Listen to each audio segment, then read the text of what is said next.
S Venkatshyam. Jayaprakash sir, S.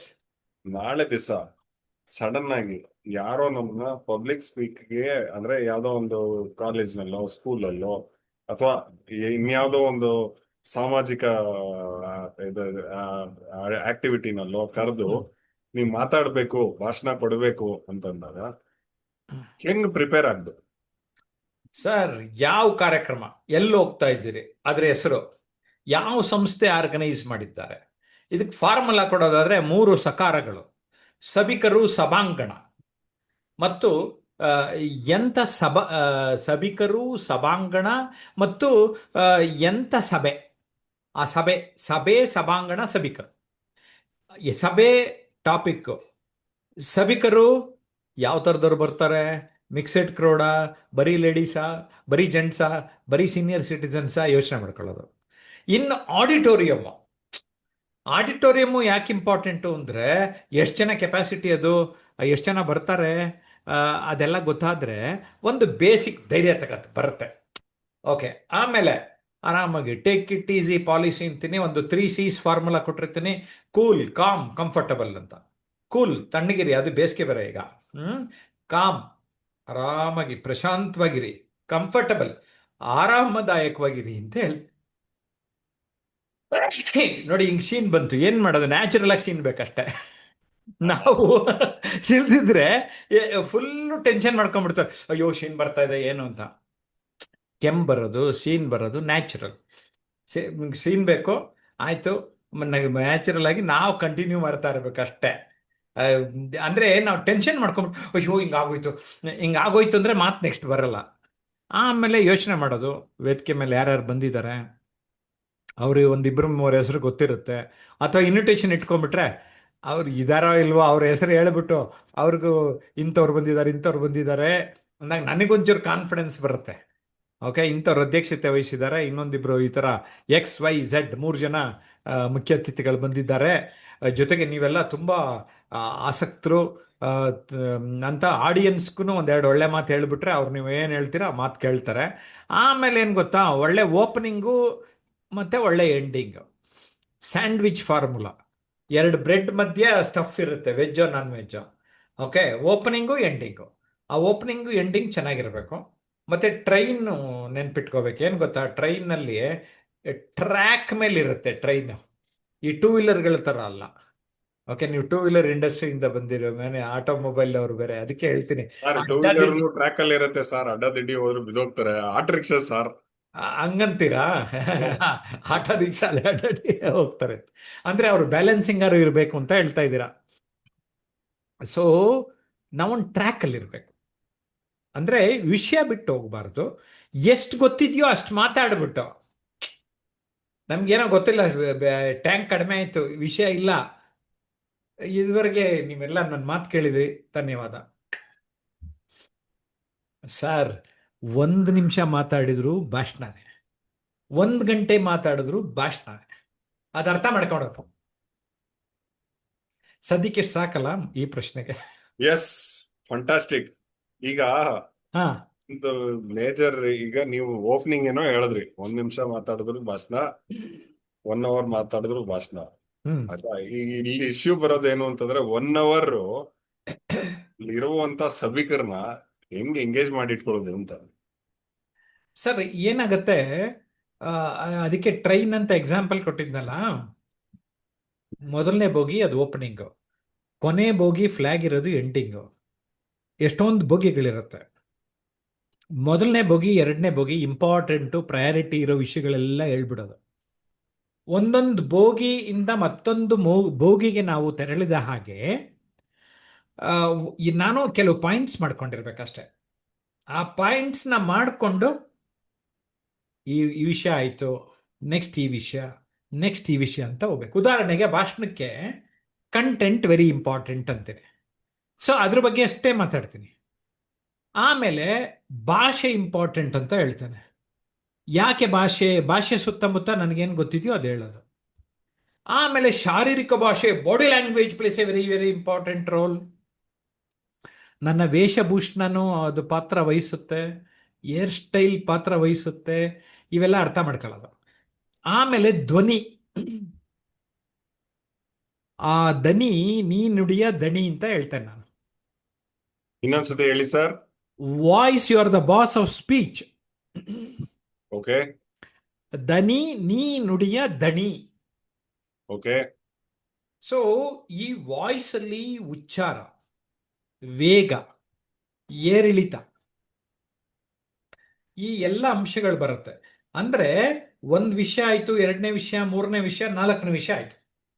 ಆಮೇಲೆ conclude ಮಾಡಬೇಕು ಸ್ನೇಹಿತರೆ. ಭಾಷಣ ಕೌಶಲ್ಯಕ್ಕೆ ಸಂಬಂಧಪಟ್ಟ 4 ಅಂಶಗಳನ್ನು ಇವತ್ತು ನಿಮಗೆ ನೀಡಿದ್ದೇನೆ. ಎಲ್ಲರೂ ತುಂಬ ಸಕಾರಾತ್ಮಕವಾಗಿ ತೆಗೆದುಕೊಂಡಿದ್ದೀರಿ ನನ್ನ ಮಾತುಗಳನ್ನು. ನೀವೆಲ್ಲರಿಗೂ ಸಂತೋಷ. ನಿಮ್ಗೇನಾದರೂ ಇದ್ರ ಬಗ್ಗೆ ಸಮಸ್ಯೆಗಳಿದ್ದರೆ ನಾನು ಆನ್ಲೈನ್ ಮತ್ತು ಆಫ್ಲೈನ್ ಕ್ಲಾಸ್ ಮಾಡ್ತೀನಿ, ಬನ್ನಿ ಅಂತ ಅಲ್ಲಿ ಕಾಲ್ ಟು ಆ್ಯಕ್ಷನ್ ಕೂಡ ಹೇಳ್ಬಿಡ್ಬೋದು. Thank you. Thank you very much. Okay, yes. Next ಪ್ರಶ್ನೆ. ಈಗ ಮೇಜರ್ ಪ್ರಾಬ್ಲಮ್ ಏನು ಅಂತಂದ್ರೆ, ಈ ಸ್ಟೇಜ್ ಹತ್ತದ ತಕ್ಷಣ ನಡ್ಕ ಬರುತ್ತೆ. ಅದರಲ್ಲೂ ಸ್ವಲ್ಪ ಸಭೆ ದೊಡ್ಡದಾಗಿತ್ತು ಅಂತಂದ್ರೆ ಕೈಕಾಲೆಲ್ಲ ಗಡಗಡ ಗಡಗಡ ಗಡ ಅನ್ನತ್ತೆ. ಅದ್ ಹೆಂಗ್ ಎದುರಿಸೋದು?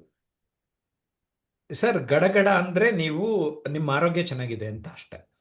Okay, very that good. Means what? ಈಗ ನೀರಿನಲ್ಲಿರೋ ಮೀನನ್ನು ತೆಗೆದು ಹೊರಗಡೆ ಹಾಕಿದಾಗ ಇಲ್ಲೆಲ್ಲ ಒದ್ದಾಡುತ್ತೆ. ಅದು ಒದ್ದಾಡ್ಲಿಲ್ಲ ಅಂದ್ರೆ ಅದು ಬದುಕಿದೆಯಾ ಇಲ್ವೋ ಚೆಕ್ ಮಾಡ್ಬೇಕಾಗತ್ತೆ. ಹೌದು. So you are okay, you are all right, you are human being.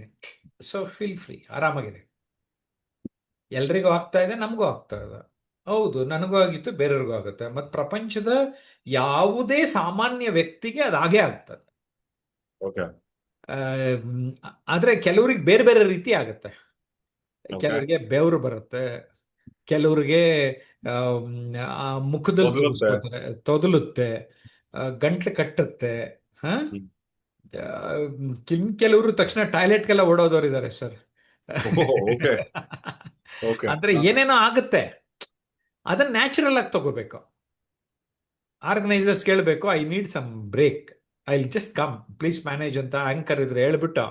ಈಗ ನಾನು ಹೆಂಗೆ ನೆಗಡಿಕ್ಕೆ ಸೀನ್ ಬಂತು, ಸೀನ್ ಬಿಟ್ಟು ಮುಂದೆ ಮಾತಾಡಿದೆ, ಹಾಗೆ ವಿ ಹ್ಯಾವ್ ಟು ಆ ಟೈಮಲ್ಲಿ ಏನು ಬುದ್ಧಿ ಉಪಯೋಗಿಸ್ಬೇಕೋ ಉಪಯೋಗಿಸ್ಬಿಟ್ಟು ಮುಂದಕ್ಕೆ ಹೋಗ್ಬೇಕು. ಆಮೇಲೆ ಒಂದು, ಈ ಸ್ಟೇಜ್ ಫಿಯರ್ ಇರಲಿಲ್ಲ ಅಂದರೆ ಜಸ್ಟ್ ಇಮ್ಯಾಜಿನ್, ವೇದಿಕೆ ಮೇಲೆ 100 ಚೇರ್ ಹಾಕ್ಬೇಕಾಗಿತ್ತು, ಆಡಿಯನ್ಸಲ್ಲಿ ಒಂದು 5 ಜನ 10 ಜನ ಇರೋರು ಅಲ್ವಾ? So it's A god given gift for all of us. Stage fear ಅನ್ನೋದು ಯಾರು ಮಾತುಗಾರರಾಗ್ತಾರೋ ಅವ್ರು ಮಾತ್ರ ಮಾತುಗಾರ ಆಗಲಿ ಅಂತ ಇಟ್ಟಿರೋ ಬ್ಯಾರಿಯರ್ ಅದು. Okay. So let us encash, let us enjoy ಅಂತ ಹೇಳ್ತೀನಿ. Basically stage fear is good. Yes, yes, ಅದೇನೋ ಯಾವ್ದೋ ಇದ್ರಲ್ಲಿ ದಾಗ್ ಅಚ್ಚಾ ಹೇ ಅಂತ ಇದ್ದಂಗೆ stage fear is good for public speaking. Definitely. ಅದಿದ್ರೆ ಇನ್ನೊಂದು, ನನಗೆ ಭಯನೇ ಇರಲಿಲ್ಲ ಅಂದ್ರೆ ಏನು ಪ್ರಿಪೇರ್ ಆಗ್ದಲೇ ಹೋಗ್ತಾ ಇದೆ. ಆದ್ರೆ ಈಗ ಸರ್, ನಾನು 30+10 40 ಇಯರ್ಸ್ ಆಫ್ ಎಕ್ಸ್ಪೀರಿಯನ್ಸ್ ಇದ್ರು ಎಲ್ಲರೂ ಒಂದು ಕಡೆ ಭಾಷಣ ಮಾಡಬೇಕಂದ್ರೆ ಅಟ್ಲೀಸ್ಟ್ ಮೆಂಟಲ್ ಪ್ರಿಪರೇಷನ್, ಅಟ್ಲೀಸ್ಟ್ ಒಂದು ಫಿಸಿಕಲಿ. ಈಗ ಫಾರ್ ಎಕ್ಸಾಂಪಲ್ ನಾಳೆನೇ ವರ್ಕ್ಶಾಪ್ಗೆ ಇಲ್ಲೊಂದು ನೋಟ್ ಪ್ಯಾಡಲ್ಲಿ ಕೆಲವು ಪಾಯಿಂಟ್ಸ್ ಹಾಕೊಂಡಿದ್ದೀನಿ, ನಾಳೆ ನಾನು ಏನೇನು ಮಾತಾಡ್ಬೇಕಂತ. That means we know the value of preparation and we will prepare ourselves. Sometimes it happens only in the brain, that's it. So ಕೆಲವು ಸತಿ ಬರ್ಕೊಂಡು ಪ್ರಿಪೇರ್ ಆಗ್ತೀವಿ, ಕೆಲವು ಸತಿ ಮೆಂಟಲಿ ಮ್ಯಾಪ್ ಮಾಡ್ಕೊಂಡು ರೆಡಿಯಾಗಿ ಕೂತ್ಕೋ. ನಮ್ಮೇಲೆ ನನಗೆ ಕಾನ್ಫಿಡೆನ್ಸ್ ಬಂದಾಗ ಸರ್, ನಾನು ದೂರದರ್ಶನ್ ಕೆಲವು ಲೈವ್ ಶೋಸ್ನೇ ಬರ್ತಾ ಬರ್ತಾ ಕೊನೆಯಲ್ಲಿ ನಾನು ಪೆನ್ ಪೇಪರ್ ಹ್ಯಾಬಿಟ್ ಬಿಟ್ಟು ಮಾಡಿದ್ದೇನೆ ಇಂಟರ್ವ್ಯೂಸ್ನ. Okay. So I am very happy to share with most of the people ಈಗ. ಯಾಕೆಂದ್ರೆ ಪೆನ್ನು ಪೇಪರ್ ಇದ್ರೆ, ಚೀಟಿ ನೋಡ್ಕೊಂಡ್ರೆ ಅಂದ್ರೆ, ಇಲ್ದಲೇನೂ ಇಂಟರ್ವ್ಯೂ ಮಾಡಿದ್ದೀನಿ. ಓಕೆ. ಅಂದ್ರೆ ನನ್ನ ಮೇಲೆ ನನಗೆ ಕಾನ್ಫಿಡೆನ್ಸ್, ಅದೂ live shows. Live plus subject knowledge ಇದ್ದಿರ್ಬೇಕು. ಇವರು ಯಾರು person whom you are talking to is also conducive ಅಂತ ಬಂದ ಮಾತ್ರ, ಅಂದ್ರೆ ಅವ್ರು ನಿಮಗ್ ಸ್ಪಂದಿಸ್ತಾರೆ, ನೀವು ಅವ್ರ ಪಲ್ಸ್ ಹಿಡಿಬಹುದು ಹೌದೌದು, ಇಲ್ಲದೆ ಇದ್ರೆ ಆಗೋದಿಲ್ಲ. ಅದು ಇದ್ದಕ್ಕಿದಂಗೆ ಸುಮ್ನೆ ಎಕ್ಸ್ಪೆರಿಮೆಂಟ್ ಮಾಡಕ್ ಹೋಗೋದು, that is not a good thing ಅಂತ ಅನ್ಸುತ್ತೆ ನಿಮ್ದು. ಅಂದ್ರೆ out of experience, when we got some level of confidence, then only we have to do such things. Okay. Okay. Okay. ಈಗ ನನ್ನ ಮುಂದಿನ ಪ್ರಶ್ನೆ, ಓಕೆ. ನಾಳೆ ನಾಳೆ ಅಲ್ವಾ ನಿಮ್ದು ಹೌದು, ಫೀವರ್? ನಾಳೆನೆ ಮಾರ್ಚ್ 15, ಭಾನುವಾರ ಬೆಳಿಗ್ಗೆ 10 ಗಂಟೆಯಿಂದ ಮಧ್ಯಾಹ್ನ 1:30 ಗಂಟೆ. Oh excellent. Right right right right. Coming back to the question. ಈಗ ಮತ್ತೊಂದು ಪ್ರಶ್ನೆ ಏನು ಅಂತಂದ್ರೆ, ಹ್ಮ್. ನಮ್ನ ಭಾಷಣ ಮಾಡೋದಕ್ಕೆ ಬೇರೆ ಬೇರೆ ತರ ಕ್ಯಾಟಗರಿ ಇದಕ್ಕೆ ಕರೆಸ್ತಾರೆ. ಹ್ಮ್. ಅಂದ್ರೆ ಆಡಿಯನ್ಸ್ ಸಭೆ ಮತ್ತು ಸಭಿಕರು ಬೇರೆ ಬೇರೆ ಇರ್ತಾರೆ. ಹೌದು ಅದಕ್ಕೆ ನಾವು ಹೆಂಗೆ ಅದನ್ನ ಪ್ರಿಪೇರ್ ಆಗ್ಬೇಕು ಅಂತ. ಸರ್, ಫಸ್ಟು ಕಂಟೆಂಟ್ ಪ್ರಿಪೇರ್ ಆಗ್ಬಿಡಿ. ಹಾ, ಈಗ ಈ ಸ್ಟೂಡೆಂಟ್ಸ್ ಇದ್ರು, ಸ್ಟೂಡೆಂಟ್ ಸೈಕಾಲಜಿ ಅವ್ರಿಗೇನು ಟೀಚಿಂಗ್ ಕೇಳಿ ಕೇಳಿ ಅಭ್ಯಾಸ ಆಗಿರುತ್ತೆ. ಅದು ಟೀಚರ್ಸ್ಗಳಿದ್ಬಿಟ್ರಂತೂ ಡಿಸಿಪ್ಲಿನ್ ಆಗಿರ್ತಾರೆ, ನಾವು ಪಾಠ ಥರ ಹೊಡೆದ್ಬಿಟ್ಟು ಬಂದ್ಬಿಡ್ಬೋದು. ಆದರೆ ಮೆಚೂರ್ಡ್ ಆಡಿಯನ್ಸ್ ಇದ್ದಾಗ ನಮ್ಮ ಹತ್ರ ಮೆಚೂರ್ಡ್ ಆನ್ಸರ್ಸ್ ಅಥವಾ ಮೆಚೂರ್ಡ್ ಕಂಟೆಂಟನ್ನು ಎಕ್ಸ್ಪೆಕ್ಟ್ ಮಾಡ್ತಾರೆ. ಇನ್ನು ಸ್ವಲ್ಪ ವ್ಯಾಲ್ಯೂ ಅಡಿಷನ್ ಕೊಡಬೇಕಾಗ್ತದೆ. ಸೊ ಆ ಆಡಿಯನ್ಸ್ ಯಾವ ಥರ ಬರ್ತಾ ಇದ್ದಾರೆ, ಯಾವ ಏಜ್ ಗ್ರೂಪ್ ಅಂದ್ಕೊಂಡು ನನ್ನ ಹತ್ರ ಈಗಾಗಲೇ ಇರುವ ಕಂಟೆಂಟನ್ನು ನನ್ನ ಹೇಗೆ ಹೇಳ್ತೀನಿ ಅಂದರೆ, ಗಿಫ್ಟ್ ಪ್ಯಾಕ್ ಮಾಡ್ತೀವಲ್ಲ, ಗಿಫ್ಟ್ ರ್ಯಾಪರ್, ಆ ಥರ ರ್ಯಾಪರ್ ಚೇಂಜ್ ಮಾಡಬೇಕು, ಪದಗಳ ಓಕೆ ಬಳಕೆ ಚೇಂಜ್ ಮಾಡಬೇಕು. ಓಕೆ. ಕಂಟೆಂಟಲ್ಲಿ ಎಷ್ಟು ನಿಮಿಷ ಅವ್ರ ಜೊತೆ ನಾನು ಮಾತಾಡ್ಬೋದು, ಯಾವ ರೀತಿ ಮಾತಾಡ್ಬೋದು, can I interact with those people, can I take questions, am I able to answer, ನಾನು ಆಡಿಯನ್ಸ್ಗೆ ಪ್ರಶ್ನೆಗಳನ್ನು ಕೇಳಿ ಉತ್ತರ ಕೊಡೋದಕ್ಕೆ ನನಗೆ ಸಾಧ್ಯನಾ, ಚೆಕ್ ಮಾಡ್ಕೊಳ್ಳಿ. ಆಮ್, ಹೇಳ್ಬೋದು, ನಾನು ಈ ಸೀಮಿತ ವಲಯದಲ್ಲಿ ನನ್ನ ಒಂದು ಅನುಭವ ಇದೆ, ಅದು ನನಗೆ ಉತ್ತರ ತಿಳಿದಿದ್ದರೆ ನಾನು ಉತ್ತರಿಸುತ್ತೇನೆ, ಇಲ್ಲವಾದಲ್ಲಿ ನಿಮ್ಮ ಮೊಬೈಲ್ ನಂಬರ್ ಕೊಟ್ಟಿರ್ತೀರಿ ನನಗೆ, ನಾನು ನಂತರ I will get back to you ಅಂತಲೂ ಹೇಳ್ಬೋದು. ಓ ಏನೇ ಹೇಳಿದ್ರು ಧೈರ್ಯವಾಗಿ ಮಾಡೋದು. ಓಕೆ. ಈಗ ಗೊತ್ತಿರೋದು ಗೊತ್ತಿದೆ ಅಂತ ಹೇಳೋದು, ಇಲ್ಲದೆ ಇದ್ರೆ ಇಲ್ಲ ಅಂತ. ಗೊತ್ತಿಲ್ಲ ಅಂದ್ರೆ ಗೊತ್ತಿಲ್ಲ ಅಂತ ಹೇಳಕ್ಕೆ, ನಾನೇನು ಮುಂಚೆ ಇಂಟ್ರೊಡ್ಯೂಸ್ ಮಾಡ್ಬೇಕಾರೆ ಇವರು ಸರ್ವಜ್ಞ, ಇವರಿಗೆ ಎಲ್ಲ ಗೊತ್ತಿದೆ ಅಂತ ಯಾರು ಇಂಟ್ರೊಡ್ಯೂಸ್ ಮಾಡಿರ್ತಾರ? ಇಲ್ಲ, ಇವರು ಜಯಪ್ರಕಾಶ್, ಇದರ ಅನುಭವ ಇದೆ ಅಂತಾರೆ. ನಮಗೆ ಕೆಲವು ಅನುಭವ ಇರಲ್ಲಪ್ಪ, ಅದನ್ನ ಗೊತ್ತಿಲ್ಲ ಅಂತ ಹೇಳೋದು, ಅದಕ್ಕೆ ತಾಕತ್ ಬೇಕು, ಧೈರ್ಯ ಬೇಕು. ಕರೆಕ್ಟ್. ಇರುವುದನ್ನ ಇರುವ ಹಾಗೆ ಹೇಳೋದಕ್ಕೆ ನಾನು ಅಸರ್ಟಿವ್ ಕಮ್ಯುನಿಕೇಶನ್ ಅಂತ ಬೇರೆ ಕರಿತೇನೆ. ಅಗ್ರೀಡ್. ಅದೇ ಅಲ್ಲಿ ನೀವು ಹೇಳ್ದಂಗೆ ಧೈರ್ಯಂ ಸರ್ವತ್ರ ಸಾಧನಂ ಅಂತ. ಆಮೇಲೆ ಧೈರ್ಯ. ಇನ್ನೊಂದು ಗೊತ್ತಿರಲಿ ವೆಂಕಟ್, ನಿಮ್ಮ ಹತ್ರ ಶೇರ್ ಮಾಡಬೇಕು, ಆ ಧೈರ್ಯ ಬರೋಕೆನೆ ಈ ಪಬ್ಲಿಕ್ ಸ್ಪೀಕಿಂಗ್ ಹೆಲ್ಪ್ ಆಗುತ್ತೆ. ಅಗ್ರೀಡ್. ಕಾನ್ಫಿಡೆನ್ಸ್ ಲೆವೆಲ್ ಜಾಸ್ತಿ ಆಗುತ್ತೆ. ಈಗೆಲ್ಲ ಭಯ ಇರೋರು, ಇಂಟ್ರೋವರ್ಟು, ಅಯ್ಯೋ ಅಂತ ಇರ್ತಿರಲ್ಲ, ಬನ್ನಿ ನಮ್ಮ ಕ್ಲಾಸ್ಗೆ.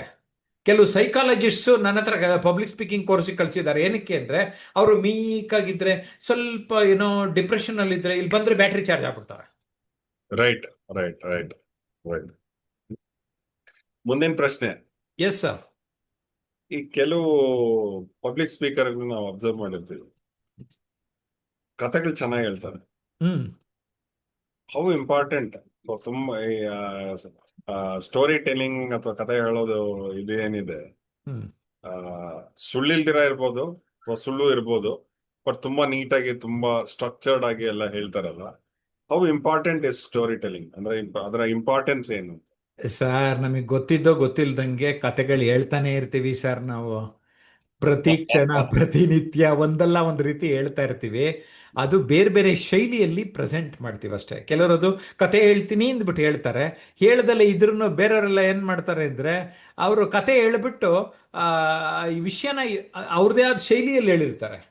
ಹಾ, ಆದರೆ ಸ್ಟೋರಿ ಟೆಲ್ಲಿಂಗ್ ಅಂದರೆ ಏನು, ಅದರ ಒಂದು ಮರ್ಮನ ಅರ್ಥ ಮಾಡಿಕೊಂಡು ಅದಕ್ಕೊಂಚೂರು ಶೇಪ್ ಕೊಟ್ಟಾಗ ಅದು ಸ್ಟೋರಿ ಆಗುತ್ತೆ ಅಷ್ಟೇ. ಇಲ್ಲದೆ ಇದ್ರೆ ಹೇಳಲ್ವಾ, ಅಯ್ಯೋ ಸಾರ್, ನಾನು ಮೊನ್ನೆ ಓದೆ ಸಾರ್, ಯಾವುದೋ ವ್ಯಕ್ತಿ ನಮ್ಮದೇ ಸಾರ್, ಅವ್ನು ಕೈ ಕೊಟ್ಟ sir. Is it not A story? ಅದನ್ನ ಕರೆಕ್ಟ್. ನಾನು ಹೆಂಗೆ ಹೇಳ್ತೀನಿ, ಯಾವ ಥರ ಹೇಳ್ತೀನಿ. ಇನ್ನು ಕೆಲವ್ರು ಏನು ಅಂದರೆ, ನಾನು ಅದೇ ಸರ್, ಬೆಳಿಗ್ಗೆ 8 ಗಂಟೆಗೆ ಹೊರಟೆ ಸರ್, ನಮ್ಮ ಮನೆಯಿಂದ ಕ್ಯಾಬಲ್ಲಿ ಮೆಟ್ರೋಗೆ ಹೋದೆ ಸರ್, ಮೆಟ್ರೋಯಿಂದ ಅಲ್ಲಿಗೆ ಹೋದೆ. ಕೆಲವು ಬೇಕಾಗಿರಲ್ಲ. ಅನ್ವಾಂಟೆಡ್ ಮಾತಾಡ್ತಾ ಇರ್ತಾರೆ. ಅನ್ವಾಂಟೆಡ್ ಮಾತಾಡಬೇಡಿ, ಜಾಸ್ತಿ ಕತೆ ಹೊಡಿಬೇಡಿ, ಆ ಕತೆನ ಸ್ವಲ್ಪ ಅಟ್ರಾಕ್ಟಿವ್ ಆಗಿ ಹೇಳಕ್ಕೆ ಶುರು ಮಾಡಿ. ನೆನ್ನೆ ಏನಾಯ್ತು ಗೊತ್ತಾ ವೆಂಕಟ್ ಅವರೇ, ನಾನು ಬೆಳಿಗ್ಗೆ ಹೋದಾಗ ಮೆಟ್ರೋನಲ್ಲಿ ಒಂದು ಅನುಭವ ಆಗೋಯ್ತು. ನನಗೆ, ಸರ್ ನೀವು ಜಯಪ್ರಕಾಶ್ ಅವರಲ್ವಾ ಅಂದ್ಬಿಟ್ಟು ಸೀಟ್ ಬಿಟ್ಕೊಟ್ಬಿಟ್ರು ನನಗೆ. ಯೂಟ್ಯೂಬ್ ಚಾನಲ್ ವಿಡಿಯೋಗಳು ನೋಡ್ತಾ ಇರೋ ವ್ಯಕ್ತಿ ಸೀಟ್ ಬಿಟ್ಕೊಟ್ಬಿಟ್ರು. ನನ್ಗೆ ಅವಾಗ ಅನ್ನಿಸ್ತು, ಅಲ್ಲ, ನಾನು ಹಿಂದೆ ಟಿ ವಿನಲ್ಲೇನೋ ಬರ್ತಾ ಇದ್ದೆ, ಅವಾಗ ಜನ ನೋಡ್ತಾ ಇದ್ರು, ಆದರೆ ಈಗಲೂ ಯೂಟ್ಯೂಬ್ ನೋಡೂ ಸೀಟ್ ಬಿಟ್ಕೊಟ್ರು ಅಂದರೆ, ವಾಹ್, ಗ್ರೇಟ್ ಅಂತ ಒಂದು ಯೂಟ್ಯೂಬ್ ಬಗ್ಗೆ ಹಿಂಗೊಂದ್ಸರಿ ಹಿಂಗೆ ಅನ್ಕೊಳ್ಳೋಣ ಅನ್ಸುತ್ತಲ್ಲ. ಒಂದು ಘಟನೆನೆ, ನೆರೇಟಿವ್ ಅಂತೀವಿ. ಸೊ ಅದನ್ನ ಸಸ್ಪೆನ್ಸ್ ಬಿಲ್ಡಿಂಗ್ ಇಂಪಾರ್ಟೆಂಟ್. ಆ ಅದನ್ನ ಹೇಳೋ ರೀತಿ ನೀತಿ ಒಳಗಡೆ ಒಂದ್ ಸ್ವಲ್ಪ ಹೇಳ್ಬಿಟ್ರೆ ಆ, ಒಂಥರ ಆ, ಜನ ಹಿಂಗೆ ನಮ್ ಕಡೆಗೆ ಹಿಂಗೆ ಬಂದ್ಬಿಡ್ತಾರೆ. ಅದಕ್ಕೆ ಓಪನಿಂಗ್ ಅಲ್ಲಿ ಯಾವುದೋ ಒಂದು ಕತೆ, ಯಾವುದೋ ಒಂದು ಸುಭಾಷಿತ. ಈಗ ಬೇಂದ್ರೆ ಅವರು ರಸವೇ ಜನನ ವಿರಸ ಮರಣ ಸಮರಸವೇ ಜೀವನ ಅಂದ್ಬಿಡ್ತಾರೆ ಸರ್. ರಸವೇ ಜನನ ವಿರಸ ಮರಣ ಸಮರಸವೇ ಜೀವನ ಅಂದ್ರೆ the whole life in 3 lines ಹೇಳ್ಬಿಡ್ತಾರೆ. ಸೊ ಈಗ ಯಾವುದೋ ಒಂದು ಮಾತು, ಯಾವುದೋ ಒಂದು ಕವನ, ಯಾವುದೋ ಒಂದು ಗಾದೆ, ಲಕ್ಷ್ಮೀರ್ ವಸತಿ ಜುಹಾಗ್ರೇ ಅಂತಾರೆ. ಅಂದ್ರೆ ಲಕ್ಷ್ಮಿಯು ನಾಲಿಗೆ ತುದಿಯಲ್ಲಿ ವಾಸಿಸುತ್ತಾಳೆ ಅಂತ ಒಂದು ಸಂಸ್ಕೃತ ಸುಭಾಷಿತ ಹೇಳ್ತದೆ ಸ್ನೇಹಿತರೆ. ನೀವು ಅರ್ಥ ಮಾಡ್ಕೋಬೇಕು, ಇದೇ ನಾಲಿಗೆಯ ತುದಿನಲ್ಲಿ ಲಕ್ಷ್ಮಿಯೂ ಇರ್ತಾರೆ, ಸರಸ್ವತಿನೂ ಇರ್ತಾರೆ. ಈ ತರ ಹಿತ ಮಿತ ಮೃದು ವಚನಂ ಅಂತ ಆದಿಕವಿ ಪಂಪ ಹೇಳಿದ್ರು. ನಮ್ಮ ಮಾತು ಹೇಗಿರ್ಬೇಕು ಅಂದ್ರೆ ಹಿತವಾಗಿರ್ಬೇಕು, ಮಿತವಾಗಿರ್ಬೇಕು, ಮೃದುವಾಗಿರ್ಬೇಕು. ಹೀಗೆ ಹೇಳ್ತಾ ಹೋದ್ರೆ ಇವರೇನೋ ತಿಳ್ಕೊಂಬಂದ್ಬಿಟ್ಟಿದ್ದಾರೆ. ಹೌದು, ನಮ್ಗೆಲ್ಲರಿಗೂ ಗೊತ್ತು, ನುಡಿದರೆ ಮುತ್ತಿನ ಹಾರದಂತಿರಬೇಕು ಅಂದ್ರೆ ಮಾತುಗಳನ್ನ ಪೋಣಿಸಿದ ಹಾಗೆ ಇರಬೇಕು. ಏನೋ ಒಂದು ಕವನ, ಒಂದು ಸುಭಾಷಿತ, ಅಥವಾ ಏನೋ ಒಂದು ಚುಟ್ಕ. ನನಗಂತೂ ಪ್ರಿಯವಾದದ್ದು ಹೇಳ್ತಾ ಇರ್ತೀನಿ, ಜರಗ್ನಳ್ಳಿ ಶಿವಶಂಕರ್ ಅವ್ರದ್ದು. 10 ವರ್ಷ ನೆರಳಾಗಿ ನಿಂತ ಮರ ತೊಲೆಯಾಗಿ ಉಳಿಯಿತು 106 ವರ್ಷ. 100 ವರ್ಷ ಆಳಿದ ರಸ ಹೆಣವಾಗಿ ಉಳಿಯಲಿಲ್ಲ 3 ದಿವಸ. ಸಿಕ್ಕಾಪಟ್ಟೆ ಜನ ಒಂಥರ ಹಿಂಗೆ ಅಟ್ರಾಕ್ಟ್ ಆಗ್ತಾರೆ. ನಮ್ಮ ಲೈಫು ಇಷ್ಟೇ ಗೊತ್ತು ಸ್ನೇಹಿತರೆ. Date of birth, date of death ನಡುವೆ ಇರುವಂತಹ ಈ ಒಂದು life, keep it short and sweet. ಸುಮ್ಮನೆ ಯಾಕೆ, live larger than your life, ನಿಮ್ಮ ಬದುಕನ್ನು ಹಿಗ್ಗಿಸಿಕೊಳ್ಳಿ ಅಂತ ಹೋಲಿಕೆ ಮಾಡ್ತಾ ಇದ್ರೆ ಹೇಗಿರುತ್ತೆ ವೆಂಕಟ್? ಇವಾಗ ನೋಡಿ ನಾನು ಮೆಸ್ಮರೈಸ್ ಆಗೋಗಿದ್ದೆ ಇಷ್ಟೊತ್ತು. ಆಮೇಲೆ ಚೆನ್ನವೀರ ಕಣವಿಯವರೊಂದು ಕವನ ಒಂಥರ ಅದ್ ನೋಡಿ ತಕ್ಷಣಕ್ಕೇನೋ ಬರಲಿಲ್ಲ. ಅವಾಗ ಏನ್ ಮಾಡೋದು, ಬೇರೆದಕ್ಕೆ ತಿರುಗಿಸ್ಬಿಡೋದು ಅಷ್ಟೇ. ಈಗ ಸೀರಿಯಸ್ಲಿ ಈಗ ಯಾವುದೋ ಒಂದು ಬರಬೇಕಾಗಿತ್ತು, ತಕ್ಷಣಕ್ಕೆ ಬರಲಿಲ್ಲ.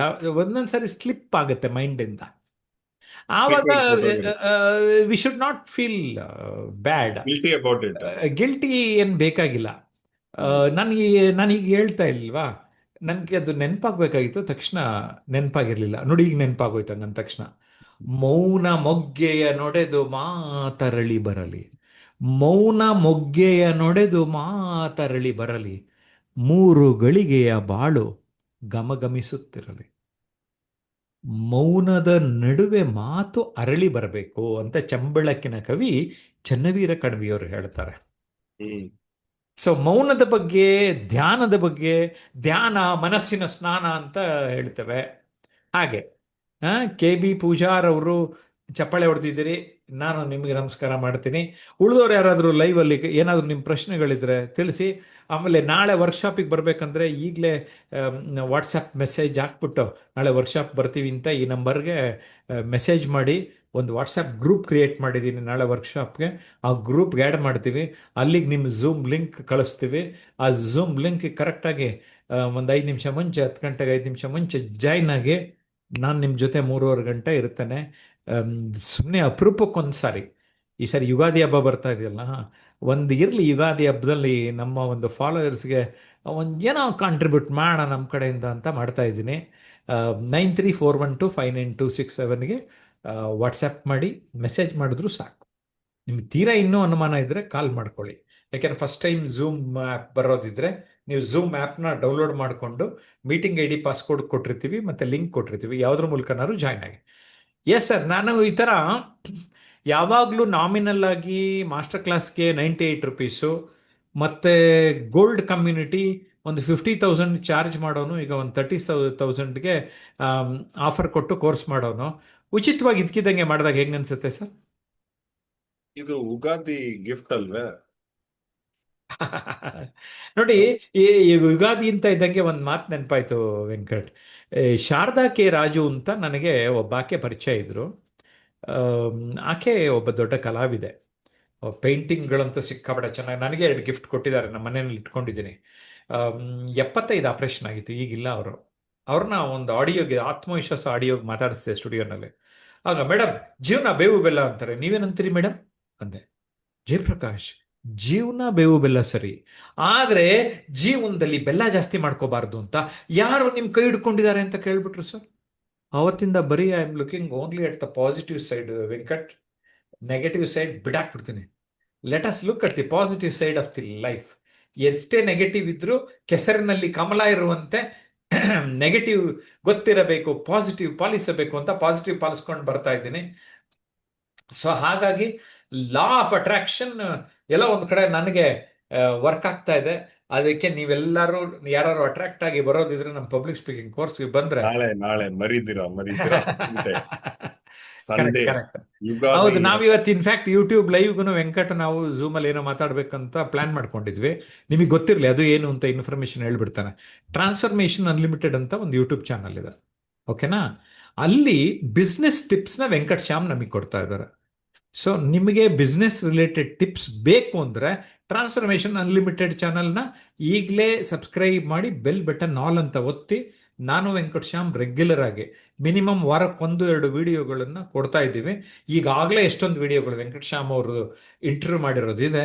ಬಿಸ್ನೆಸ್ ಎಂಟರ್ಪ್ರಿನರ್ಶಿಪ್ ಅದರ expert and master Venkat Shyam. ನಾನು communication and life skills related ಅಲ್ಲಿ ಎಕ್ಸ್ಪರ್ಟ್ ಇದ್ದರೆ ಅವರು ಎಂಟರ್ಪ್ರಿನರ್ಶಿಪ್ ಎಕ್ಸ್ಪರ್ಟ್. ಸೊ ನಾವಿಬ್ಬರು ಸೇರಿ ನಾವೆಲ್ಲ ನಮ್ಮ ಸಬ್ಸ್ಕ್ರೈಬರ್ಸ್ಗೆ ಜ್ಞಾನ ಕೊಡೋಣ, ಕೌಶಲ್ಯನೂ ಸ್ವಲ್ಪ ಅರ್ಥ ಮಾಡಿಸೋಣ ಅಂತ ಮಾಡ್ತಾ ಇದ್ದೀವಿ. ಇದೆಲ್ಲ ಇನ್ಫಾರ್ಮೇಷನ್ ಕೊಡ್ತಾ ಇದ್ದೀವಿ, ಮೋಟಿವೇಶನ್ ತಗೊಳ್ಳಿ. ಆದರೆ ಟ್ರಾನ್ಸ್ಫಾರ್ಮೇಷನ್ ಆಗಬೇಕು ಅಂದರೆ ಆನ್ಲೈನು ಆಫ್ಲೈನು ವರ್ಕ್ಶಾಪು ಸೆಷನ್ಸು ಮಾಡಿದಾಗ ಅಟೆಂಡ್ ಮಾಡಿ. ಇದಿಷ್ಟೇ ರಿಕ್ವೆಸ್ಟ್. ಏನು ಹೇಳ್ತೀರಿ ವೆಂಕಟ್? ನೀವು ಫಸ್ಟ್ ಟ್ರೈನ್ ಎಕ್ಸಾಂಪಲ್ ಹೇಳಿದ್ರಲ್ಲ, ಹ್ಮ್ ಟ್ರೈನಿಂಗ್ ಏನ್ ಮಹತ್ವ ಏನು? ಟ್ರೈನು ಅದ್ರೊಳಗೆ ಹಿಂದ್ಕೊಂಡು ಹೋದ್ರೆ ನಾವು ಒಂದ್ ಜಾಗದಲ್ಲಿಂದ ಇನ್ನೊಂದ್ ಜಾಗಕ್ಕೆ ಹೋಗ್ತೀವಿ. ನಮ್ಗೆ ಏನ್ ಗೊತ್ತಿಲ್ಲ ಅದನ್ನ ಕಲ್ತ್ಕೊಂಡು ಮುಂದಕ್ಕೆ ಹೋಗ್ತೀವಿ ಅಲ್ವಾ? So that is training. And ಆದ್ರೆ ಎಷ್ಟೋ ಜನಕ್ಕೆ ತಮ್ಗೇನ್ ಗೊತ್ತಿಲ್ಲ ಅಂತಾನೆ ಗೊತ್ತಿಲ್ವಲ್ಲ ವೆಂಕಟ್ ಅವರೇ. ಅದು ಎಕ್ಸ್ಪ್ಲೋರ್ ಮಾಡಕ್ ಹೋದಾಗ ತಾನೆ ಸರ್ ಸಿಕ್ಕೋದದು.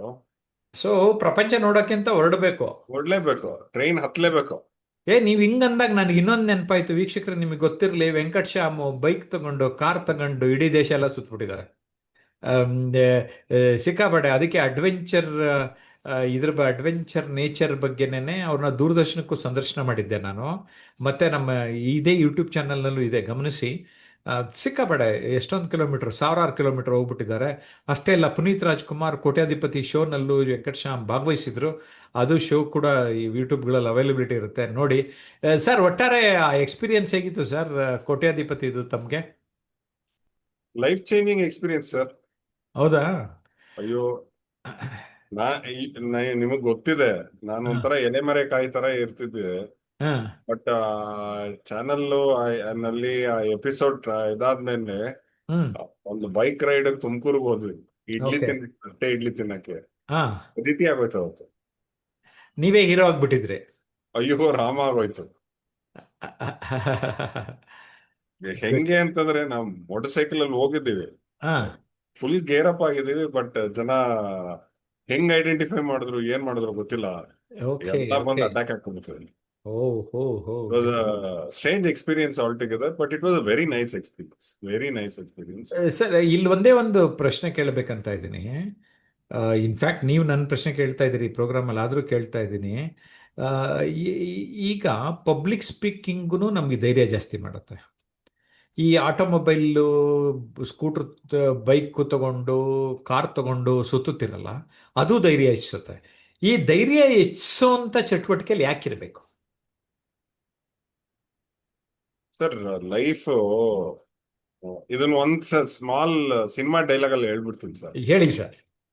ಶೋಲೆ ಸಿನಿಮಾದಲ್ಲಿ ಹಾಂ ಗಬ್ಬರ್ ಹಾಂ ಒಂದು ಲೈನ್ ಹೇಳ್ತಾನೆ sir. Okay it's a very well written line by the story writers. Okay okay. ಯಾರು ಡೈಲಾಗ್ ಬರೆದಿದಾರಲ್ಲ ಅವ್ರು, ಜೋ ಡರ್ ಗಯಾ ಸಮझो वो मर गया. ಸೊ ನಾವು ಲೈಫ್ ಅಲ್ಲಿ ಅಲೈವ್ ಆಗಿದ್ದೀವಿ, ಜೋಶ್ ಆಗಿದ್ದೀವಿ ಅಂತ ಅನ್ನೋದಕ್ಕೆ some or the other adventure activity ಆಗ್ಲೇಬೇಕು.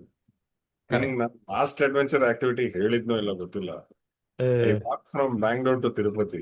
ಹೌದೌದು, ಹೇಳಿದ್ರಿ ಫೋಟೋನು ನೋಡಿದ್ದೆ ನಾನು, ಸೋಷಿಯಲ್ ಮೀಡಿಯಲ್ಲಿ Yeah. ಹಾಕೊಂಡಿದ್ರಿ. And ಆ, that was ಅಂದ್ರೆ that ನಡ್ಕೊಂಡು was another ತಿರುಪ್ತಿಗೆ experience. ಹೋಗಿದ್ದೀರಾ? ತಿರುಪ್ತಿಗೆ ಬೇರೆ, ಕಾರಲ್ಲಿ ಹೋಗೋದು ಬಸ್ಸಲ್ಲಿ ಹೋಗೋದು ಬೇರೆ ಅಲ್ವೇ? ಆ? ಒಬ್ರು ರಂಜಿತಾ ನಿರೂಪಣೆ ಬಗ್ಗೆ ಹೇಳಿ ಸರ್ ಅಂದಿದ್ದೀರಿ. ಓ, ನಾನು ಏನೇನು ಹೇಳ್ಬೇಕು ಇದ್ರಲ್ಲಿ ಬರ್ದ್ಬಿಟ್ಟಿದ್ದೀನಿ. ರಂಜಿತಾ ಅವರೇ, ನಿರೂಪಣೆ ನಿರೂಪಿಸಿ ಅಂತ ಎಷ್ಟು ಪೇಜ್ ಕೊಟ್ಟಿದ್ದೀನಿ ಗೊತ್ತೇನೋ ನಿಮಗೆ? 336 ನಿರೂಪಣೆ ಹೇಗೆ ನಿರೂಪಿಸ್ಬೇಕು ಅಂತ. ಇಲ್ಲೊಂದೆರಡು ಮಾತಲ್ಲಿ ಹೇಳಬೇಕು ಅಂದ್ರೆ, ಮಾತನ್ನ ಮಲ್ಲಿಗೆ ಹೂವಿಗೆ ಹೋಲಿಸಿದ್ರೆ ಆ ಹೂವನ್ನ ಪೋಣಿಸುವ ದಾರವೇ ನಿರೂಪಣೆ. ಓಕೆ, ನಿರೂಪಣೆ ನಿರೂಪಿಸಿ ಓದಿ, ಜೊತೆಗೆ ನುಡಿಗನ್ನಡಿ ಓದಿ, ಜೊತೆಗೆ ವ್ಯಕ್ತಿತ್ವ ಪರಿವರ್ತನೆ, ಇವು 3 ಪುಸ್ತಕ ತಗೊಳ್ಳಿ. ನಿಮಗೆ ಬೇಸಿಕ್ ಇನ್ಫಾರ್ಮೇಶನ್ ಸಿಕ್ಬಿಡ್ತದೆ. ಓಕೆ, ಈ 3 ಪುಸ್ತಕ ಫಸ್ಟ್ ತಗೊಳ್ಳಿ. ಆಮೇಲೆ ಉಳಿದಿರೋದು ನಾನು ಬರೆದಿರೋದು ಇದುವರೆಗೂ 17 ಬರೆದಿದ್ದೀನಿ. 18ದು ಪ್ರಿಂಟಲ್ಲಿ ಈಗಿದೆ. ಓಕೆ, ಆರೋಗ್ಯದ ಅರಿವು ಅಂತ. ನಾನು ಇಂಟರ್ವ್ಯೂ ಮಾಡಿದ ಡಾಕ್ಟರ್ಸ್ಗಳೆಲ್ಲ ಸೇರಿಸಿ, ಅವರ ಅನುಭವನೆಲ್ಲ ಸೇರಿಸಿ ಒಂದು book ready, final proof check ಮಾಡ್ತಾ ಇದ್ದೀನಿ ಈಗ. Oh, very good, very good, very good. Yes. ಯಾವಾಗ ಬರುತ್ತದು? ಅಲ್ಲ, ಈಗ ಫೈನಲ್ ಎಂಡಿಂಗ್ ಸ್ಟೇಜಲ್ಲಿ ಇದೆ. But I am very happy. ಯಾಕೆ ಅಂದರೆ 2 ಸಾರಿ ಪ್ರೂಫ್ ನೋಡಿ ನಾನು ನನ್ನ ಹೆಲ್ತ್ ಬಗ್ಗೆ ಇನ್ನಷ್ಟು ಕಾಶಿಯಸ್ ಆಗಿರಬೇಕು ಅಂತ ನನಗೆ ಅನ್ನಿಸ್ಬಿಡ್ತು. ಓ, ಎಕ್ಸಲೆಂಟ್. ಓ, ಅಷ್ಟು ಅಂದರೆ ಬೇಸಿಕ್ ಆರೋಗ್ಯದ ಬಗ್ಗೆ, ಆರೋಗ್ಯದ ಅರಿವು ಅಂತ. 18ನೇ ಪುಸ್ತಕ 99% ಆಗೋಯ್ತು ನನ್ನ ಕಡೆಯಿಂದ. Very good, very good. Yes. Sir, ಇನ್ 2 ಪ್ರಶ್ನೆ ಇದೆ, ಕೇಳ್ಬೋದಾ? ಕೇಳಿಬಿಡಿ ಸರ್. ಎರಡೇ 2 ಪ್ರಶ್ನೆ. Sir, common mistake public speaking ಅಲ್ಲಿ ಏನ್ ಮಾಡ್ತಾರೆ ಜನ? ಪಬ್ಲಿಕ್ ಸ್ಪೀಕಿಂಗಲ್ಲಿ ಏನು ಕಾಮನ್ ಮಿಸ್ಟೇಕ್ ಮಾಡ್ತಾರೆ ಅಂತೀರಾ? ಒಂದು, ಏನು ಹೇಳಬೇಕು ಅಂತ ಬಂದಿರ್ತಾರೆ, ಅದು ಬಿಟ್ಟು ಉಳಿದಿದ್ದೆಲ್ಲ ಮಾತಾಡ್ತಾರೆ. ಎರಡನೇದು, ಅವ್ರಿಗೆ ಕೊಟ್ಟಿರೋ ಸಮಯನ ಬಿಟ್ಬಿಟ್ಟು ಜಾಸ್ತಿ ಹೊತ್ತು ಮಾತಾಡ್ಬಿಡ್ತಾರೆ. ಮಾಡಬೇಡಿ. Time is very very important. ನಿಮ್ಗೆ 5 ನಿಮಿಷ ಕೊಟ್ಟಿದ್ರೆ 5 ನಿಮಿಷದಲ್ಲೇ ಮಾತಾಡೋದನ್ನು ಕಲಿಬೇಕು ನೀವು. ಓಕೆ, ಸೊ ಇದು ತಕ್ಷಣಕ್ಕೆ 2 ಅನ್ನಿಸ್ತು. ವಿಷಯ ಏನು ಕೊಟ್ಟಿರ್ತಾರೆ ಆ ವಿಷಯಕ್ಕೆ ಪೂರಕವಾಗಿ ಮಾತಾಡಬೇಕು ಅಂತ. ರಂಜಿತಾ ಅವರು, ಧೈರ್ಯ ಸಾಲಲ್ಲ ಸಾರ್, ಭಯ ಆಗುತ್ತೆ. ಆ ಭಯ ಹೋಗಿಸ್ಕೊಳ್ಳೋಕ್ಕೆ ಪಬ್ಲಿಕ್ ಸ್ಪೀಕಿಂಗ್ ನಿಮಗೆ ಒಳ್ಳೆ ಮೆಡಿಸನ್. ನಿಮಗೆ ಮೆಡಿಸನ್ನು, ಟ್ಯಾಬ್ಲೆಟ್ಟು, ಇಂಜೆಕ್ಷನ್ನು ಒಂದು ಅರ್ಥ ಆಗುತ್ತಲ್ವ, ಅದಕ್ಕೆ ಹೇಳಿದೆ. ಓಕೆ, ರಂಜಿತಾ, ನಿಮ್ಮ ಹೆಸರಲ್ಲೇ ರಂಜನೆ ಇದೆ. ಓಕೆ, ಸೊ ಈ ಜಸ್ಟ್ ನಾಳೆ ನಮ್ಮ ಆನ್ಲೈನ್ ವರ್ಕ್ಶಾಪ್ ಅಟೆಂಡ್ ಮಾಡಿ, ಅದಾದಮೇಲೆ ಆಫ್ಲೈನ್ಗೆ ಅದು ಎಷ್ಟು ಫೀಸ್ ಆದರೂ ಇರಲಿ, ಹೋಗಿ ಅಟೆಂಡ್ ಮಾಡೋಣ, ಕಲ್ತ್ಕೊಳ್ಳೋಣ. ಯಾಕೆ ಜಯಪ್ರಕಾಶ್ ಹತ್ರ ಕಲಿಬೇಕು? ಐ ವಾಸ್ ಎ ಪ್ರೆಸೆಂಟರ್ ಆಗಿದ್ದವ ಒಬ್ಬ ಇಂಟರ್ನ್ಯಾಷನಲ್ ಕ್ವಾಲಿಫೈಡ್ ಟ್ರೈನ್. ಕೆಲವ್ರು ಅವ್ರು ಪ್ರೆಸೆಂಟ್ ಮಾಡೋಕ್ಕೆ ಗೊತ್ತು, ಆದರೆ ಅವರು ಟ್ರೈನರ್ ಆಗಿರಲ್ಲ, ಇನ್ನೊಬ್ಬರನ್ನ ರೆಡಿ ಮಾಡೋಕ್ಕೆ ಗೊತ್ತಾಗಲ್ಲ. ಬಟ್ ನಾನು 300 ರೇಡಿಯೋ ಪ್ರೋಗ್ರಾಮ್, 1,000 ವೇದಿಕೆ ಕಾರ್ಯಕ್ರಮಗಳ ನಿರೂಪಣೆ, 3 ವರ್ಷ ದೂರದರ್ಶನ್ ನ್ಯೂಸ್ ರೀಡರ್, ಇನ್ನೊಂದು 22-23 ವರ್ಷ ಸಂದರ್ಶಕ. ಈಗ ಜೊತೆಗೆ 10 ಲಕ್ಷ ಜನರಿಗೆ ಇದುವರೆಗೆ ತರಬೇತಿ ನೀಡಿದ್ದೇನೆ. ಓಕೆ, ಸೋಷಿಯಲ್ ಮೀಡಿಯಾನಲ್ಲೂ ಈಗ ಗುರುತಿಸ್ಕೊಳ್ತಾ ಇದ್ದೀನಿ. ಇವೆಲ್ಲ ಲೆಕ್ಕ ಹಾಕ್ಕೊಳ್ಳಿ. Okay, that means what? I am still active, I am vibrant. And ಅಷ್ಟೇ ಅಲ್ಲ, MLA IAS ಆಗ್ಯಾರೆ, ಎಂಟರ್ಪ್ರಿನರ್ಸ್ ಆಗ್ಯಾರೆ, TV ಹೋಸ್ಟ್ಗಳಾಗಿದ್ದಾರೆ. ನಮ್ಮ ಮಾತು ಕೇಳಿ. ಸೊ ಬಿಫೋರ್ ಆ್ಯಂಡ್ ಆಫ್ಟರ್ ಸ್ಪಷ್ಟವಾಗಿ ನನ್ನ ಬಳಿ ಬರುವವರನ್ನು ಬದಲಿಸುತ್ತಿದ್ದೇನೆ, ಪರಿವರ್ತನೆ ಮಾಡುತ್ತಿದ್ದೇನೆ. ಆ ಪರಿವರ್ತನಾ ಮಾರ್ಗದರ್ಶಕ ಅಂತಲೇ ನನ್ನನ್ನೀಗ ಕರೀತಾ ಇದ್ದಾರೆ. ನನ್ನ ಮೇಲೆ ವಿಶ್ವಾಸ ಇಟ್ಟರೆ, ಇಲ್ದಿರ ಅಷ್ಟು ಬೋಲ್ಡಾಗಿ ಹೇಳೋಕ್ಕಾಗ್ತಿರ್ಲಿಲ್ಲ. ನಾನು 30+40 ಅಂದರೆ +10 ಅಂತ ಯಾಕೆ ಹೇಳ್ತಾ ಇದ್ದೀನಿ ಅಂದರೆ, ನಾನು ಮೊದಲ 10 ವರ್ಷ ಕಾರ್ಯಕ್ರಮ ನಿರೂಪಣೆ ಮಾಡ್ತಾ ಇದ್ದೆ, ಆರ್ಗನೈಸರ್ ಆಗಿದ್ದೆ. ಅದಾದಮೇಲೆ as a trainer, this is my 30th year, 30ನೇ ವರ್ಷ. 10 ಲಕ್ಷ ಜನ ಟ್ರೈನಿಂಗ್ ಆಗಿದ್ದಾರೆ. ಅಟ್ಲೀಸ್ಟ್ 1,000 ಜನನಾದರೂ ಅಚೀವರ್ಸ್ ಆಗ್ಬಿಡೋರು ನಮ್ಮ ಹತ್ರ ಬಂದು ಕಲ್ತ್ಕೊಂಡು. ಅವ್ರು ಏನು ಅನ್ಕೊಂಡಿದ್ರು, 2x 3x 5x 10x 10 ಪಟ್ಟು ಅವ್ರ ಸಾಮರ್ಥ್ಯನ ವೃದ್ಧಿಸ್ಕೊಂಡು ಹೋಗ್ಬಿಟ್ಟಿದ್ದಾರೆ. ಎಸ್ ಸರ್, ಇನ್ನೇನಾದ್ರೂ ಇದೆ ಸರ್? Last Yes, sir. ಪ್ರಶ್ನೆ. ಹೇಳಿ ಸರ್. ಕೋರ್ಸ್, ನಾನು ಹೇಳ್ಬಿಡ್ತೀನಿ. Public speaking is essential. ಇದು ಯಾಕೆಂದ್ರೆ ಇವತ್ತಿನ ದಿವಸ 4 ಜನದ ಮಧ್ಯೆ ನಿಂತು ಮಾತಾಡಕ್ ಬರ್ಲಿಲ್ಲ ಅಂತಂದ್ರೆ ನಮ್ಮ ಬಗ್ಗೆ ನಾವೇ ಏನು ಹೇಳ್ಕೊಳಕ್ ಆಗಲ್ಲ. And very specifically trained public speaking ಆಯ್ತು ಅಂತಂದ್ರೆ ಇನ್ನ ಇಟ್ಸ್ ಆಲ್ವೇಸ್ ಬೆಟರ್. ಎಸ್. ಯಾಕೆಂತಂದ್ರೆ ಮಿತವಾಗಿ ಹಿತವಾಗಿ ಕರೆಕ್ಟ್ ಆಗಿ ಹೇಳ್ಬೋದು ಅಂತ ಈಗ ತಾನೇ ನೀವು ಹೇಳಿದಿರ. ಸರ್ ಸಿಂಪಲ್ ಆಗಿ ಹೇಳ್ತೀನಿ ಸರ್, ಒಂದು ದಿನಕ್ಕೆ ಒಂದು ಕಾರ್ಯಕ್ರಮಕ್ಕೆ 1 ಲಕ್ಷದವರೆಗೆ ಒನ್ 1 to 2 years ಒಳಗಡೆ ನನ್ನ ಹತ್ರ ಟ್ರೈನಿಂಗ್ ತಗೊಂಡ್ರೆ ಆ ಮಟ್ಟಕ್ಕೆ ಹೋಗ್ಬೋದು ಅಂತ ನಾನು ಅಷ್ಟು ಗ್ಯಾರಂಟಿ ಕೊಡ್ತೇನೆ. ಮಾತಿನಿಂದ ಶ್ರೀಮಂತಿಕೆಡೆಗೂ ಹೋಗೋದಕ್ಕೆ ಸಾಧ್ಯ ಅನ್ನೋದನ್ನ ನಾನು ಅರ್ಥ ಮಾಡಿಸ್ತಾ ಇದ್ದೇನೆ ಎಲ್ರಿಗೂ. ಅದೇ ಪಬ್ಲಿಕ್ ಸ್ಪೀಕಿಂಗ್ ಇತ್ತು ಅಂತಂದ್ರೆ ಕಾನ್ಫಿಡೆನ್ಸ್ ಬಿಲ್ಡ್ ಆಗುತ್ತೆ. ಕಾನ್ಫಿಡೆನ್ಸ್ ಬಿಲ್ಡ್ ಆದ್ರೆ ಎಲ್ ಬೇಕಾದ್ರೂ ಏನಾದ್ರು ಹೋಗಿ ಧೈರ್ಯವಾಗಿ ನಿಂತ್ಕೋಬಹುದು ಅನ್ನೋದು. ಧೈರ್ಯವಾಗಿ ನಿಂತ್ಕೊಳ್ಳೋದಷ್ಟೇ ಅಲ್ಲ, ನಿಮ್ಮ ಮಾತಿಗೆ ಜನ ದುಡ್ಡು ಕೊಡೋಕೆ ಶುರು ಮಾಡ್ತಾರೆ. Okay okay. ಅಂದ್ರೆ ಅಷ್ಟೇ ಅಲ್ಲ, ಅವರು ಟ್ರೈನರ್ಸ್ ಆಗ್ಬೋದು, ಟಿವಿ ಹೋಸ್ಟ್ಸ್ ಆಗ್ಬೋದು, ರೇಡಿಯೋ ಜಾಕಿಗಳಾಗ್ಬೋದು. ಏನು ಬೇಡ, ಸೋಷಿಯಲ್ ಮೀಡಿಯಾನಲ್ಲಿ ನಿಮ್ಗೆ ಅನ್ಸಿದ ವಿಡಿಯೋ ಮಾಡ್ಕೊಂಡು ಯೂಟ್ಯೂಬ್ಗೆ ಪೋಸ್ಟ್ ಮಾಡೋದು, ಪಾಡ್ಕಾಸ್ಟ್ ಮಾಡೋದು, ಇಷ್ಟೇ ಮಾಡಿದ್ರು ಇವತ್ತು ತಿಂಗಳಿಗೆ 1 ಲಕ್ಷನಾದ್ರೂ ದುಡ್ಕೊಂಡು ಹೋಗ್ಬೋದು ಇನಿಷಿಯಲ್ ಡೇಸಲ್ಲಿ. ಆಮೇಲೆ ನಾನು ಹೇಳ್ತಾ ಇರೋದು, ನೀವು ಒಂದು ಕಾರ್ಯಕ್ರಮಕ್ಕೆ 1 ಲಕ್ಷ ಚಾರ್ಜ್ ಮಾಡ್ಬೋದು. Okay, excellent excellent. Good. Sir last question, ಹಾ. ಒನ್ ಲೈನ್ ಅಡ್ವೈಸ್ ಹ್ಮ್ ಟ್ರೈನಿಂಗ್ ತಗೋಬೇಕಾದ್ರೆ ಏನ್ ಹೇಳ್ತೀರಾ? ನೀವು ಯಾರ ಬಳಿಯಾದರೂ ತರಬೇತಿ ತೆಗೆದುಕೊಳ್ಳಿ. ತರಬೇತಿ ತೆಗೆದುಕೊಳ್ಳುವುದರಿಂದ ನಿಮಗೆ ಲಾಭ ಇದೆ ಅನ್ನೋದನ್ನ ಮಾತ್ರ ನಾನು ಎಂಫಸೈಸ್ ಮಾಡೋದಕ್ಕೆ ಇಷ್ಟಪಡ್ತೇನೆ. ತರಬೇತಿಯಿಂದ ಯಶಸ್ಸು ಅಂತ ಒಂದು ಪುಸ್ತಕ ಬರೆದಿದ್ದೇನೆ. ತರಬೇತಿಯ ವ್ಯಾಲ್ಯೂ ಗೊತ್ತಾಗಬೇಕಾ, ನನ್ನ ಪುಸ್ತಕ ಓದಿ, ತರಬೇತಿಯಿಂದ ಯಶಸ್ಸು ಅಂತ. ತಕ್ಷಣನೇ ನಿಮ್ಗೆ ಅದು ವ್ಯಾಲ್ಯೂ ಗೊತ್ತಾಗುತ್ತೆ. ಮಿನಿಮಮ್ 5x to 10x ನೀವು ಇಂಪ್ರೂವ್ ಆಗ್ತೀರಿ. ಓಕೆ, ಈಗ ಇನ್ ಕೆಲವರು 2-3 ಪ್ರಶ್ನೆಗಳು ಕೇಳಿದ್ದಾರೆ. ಏನು ಅಂದರೆ, ನಾಳೆ ವರ್ಕ್ಶಾಪ್ ಬಗ್ಗೆ. ನಾಳೆ ಮಾರ್ಚ್ 15 ಭಾನುವಾರ ಬೆಳಿಗ್ಗೆ 10 ಗಂಟೆಯಿಂದ ಮಧ್ಯಾಹ್ನ 1:30ರವರೆಗೆ ಝೂಮ್ ಎನ್ನುವ ಪ್ಲ್ಯಾಟ್ಫಾರ್ಮಲ್ಲಿ ರಿಜಿಸ್ಟರ್ ಮಾಡ್ಕೋಬೇಕಾಗಿರುವಂತಹ ಸಂಖ್ಯೆ 9341259267. ಸ್ಪಷ್ಟವಾಗಿ ಹೇಳಿದ್ದೇನೆ. ಆ ನಂಬರ್ಗೆ ನೀವು ಮೆಸೇಜ್ ಹಾಕುವುದರ ಮೂಲಕ, ವಾಟ್ಸಪ್ ಮಾಡುವುದರ ಮೂಲಕ ಅಥವಾ ಕರೆ ಮಾಡುವುದರ ಮೂಲಕ ನೋಂದಾಯಿಸಿಕೊಳ್ಳಿ. ಬೆಳಿಗ್ಗೆ 10 ಗಂಟೆ ಒಳಗಡೆ ನಿಮಗೆ ಝೂಮ್ ಲಿಂಕ್ ಕಳಿಸಿರ್ತೀವಿ. 9:55ಗೆ ಕನೆಕ್ಟ್ ಆಗಿ 10 ಗಂಟೆಯಿಂದ ನನ್ನ ಕ್ಲಾಸ್ ಆರಂಭ ಆಗ್ತದೆ. ಓಕೆ, ಸೊ 2-3 ಕೇಳಿದ್ರು, ಪೂಜಾ, ರಂಜಿತಾ, ಎಲ್ಲರೂ ಅದನ್ನೆಲ್ಲ ಕ್ಲಾರಿಫೈ ಮಾಡಿಬಿಟ್ಟಿದ್ದೀನಿ ಸರ್. Yes sir. ವೆಂಕಟ್, ಹೇಗೆ ಅನ್ನಿಸ್ತು ನಮ್ಮ ಇವತ್ತಿನ ಚರ್ಚೆ? Sir first you are giving a Ugadi advance gift. Yes, advance gift. ಜನ ಅದನ್ನ ಉಪಯೋಗಿಸ್ಕೊಂಡು ಅವ್ರ ಕಾನ್ಫಿಡೆನ್ಸ್ ಬಿಲ್ಡಿಂಗ್ ಅನ್ನ ಬಿಲ್ಡ್ ಮಾಡ್ಕೊಂಡು ಒಂದ್ 4 ಜನರ ಮುಂದೆ ನಿಂತು ಮಾತಾಡೋ ಅಂತ ಇದು ಬಂತು ಅಂತಂದ್ರೆ ಅದಕ್ಕಿಂತ ಸಂತೋಷವಾದದ್ದು yes sir, great sir, thank you.